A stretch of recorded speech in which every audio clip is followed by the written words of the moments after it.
project. Also, they practice in my classroom before presenting the final project. So yeah, I'm there throughout their project, coaching them, assisting them, um, making sure they are successful. Thank you. Can you define your pretext? Meaning, how does your identity and upbringing shape how you lead in your role at Nathan L. High School? You know, growing up in Puerto Rico, I've always seen myself as the genetic result of European colonization of the Caribbean, along with the African people Europeans brought to the Caribbean, right? Usually people say African slaves, but to me they're humans first, and then, you know, the other sad part of history that was enforced on them. But I want to focus on that heritage that I gained from all that. In Puerto Rico, we celebrate the African culture. It's very deeply embedded in the culture.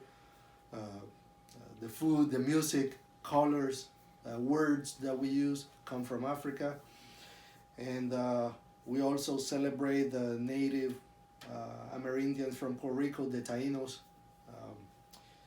and of course our main language is Spanish. So we're open to interact with people from different ethnic backgrounds.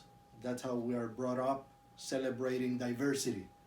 And that's what I try to do here in Seattle now as a teacher. So it is easy for me to interact with students from different diverse backgrounds, from Africa, from Asia, from Europe, from wherever they come from, you know. Mm-hmm. I just love it. It's not something I have to push myself to do.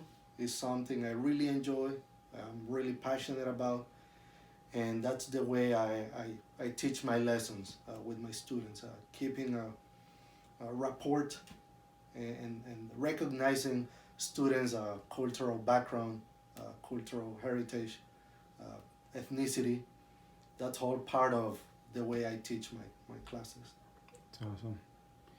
So do you have any specific examples, of what you did this year to address specifically the problem of practice with our English learning program? So as a reminder, for the past 2 years, prior to this year, prior to your hiring as our department head, our ELL program was the highest referred student population, lowest attending student population, and lowest academically achieving student population. This year, the referrals are the lowest amongst this population. Our academic achievement and attendance has grown drastically. So might you have any examples of what you did to address this problem of practice at Nathan L. High School? I mean, or with your team? There's more than one strategy. I don't know, we probably are not going to have time to go over them, but one of the main things I identify as an important need in the program is ELL students finding connection with the Nathan Hill community and the community at large. So one of the first thing I did once I got hired as a ELL teacher and department head is find resources and curriculum that appeals to the ELL students' experience. For example, we purchase copies of the book The Newcomers, and that book deals with the ELL reality. It's about students who are immigrants, refugees. They're learning English, and they're telling their stories. So I read that with my students, and they feel identified with it, with the things that are said in the book. And they love talking and sharing about their personal reality. So to me, that's a very important step. Making sure they're heard, they're free to express their reality, and from there, then we can have a foundation from which we can start working on other academic goals.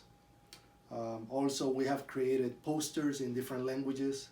We have them in my classroom, and we're trying to create signs to put throughout the school, to hang up on walls in the hallways, to create a more welcoming environment for ELL students.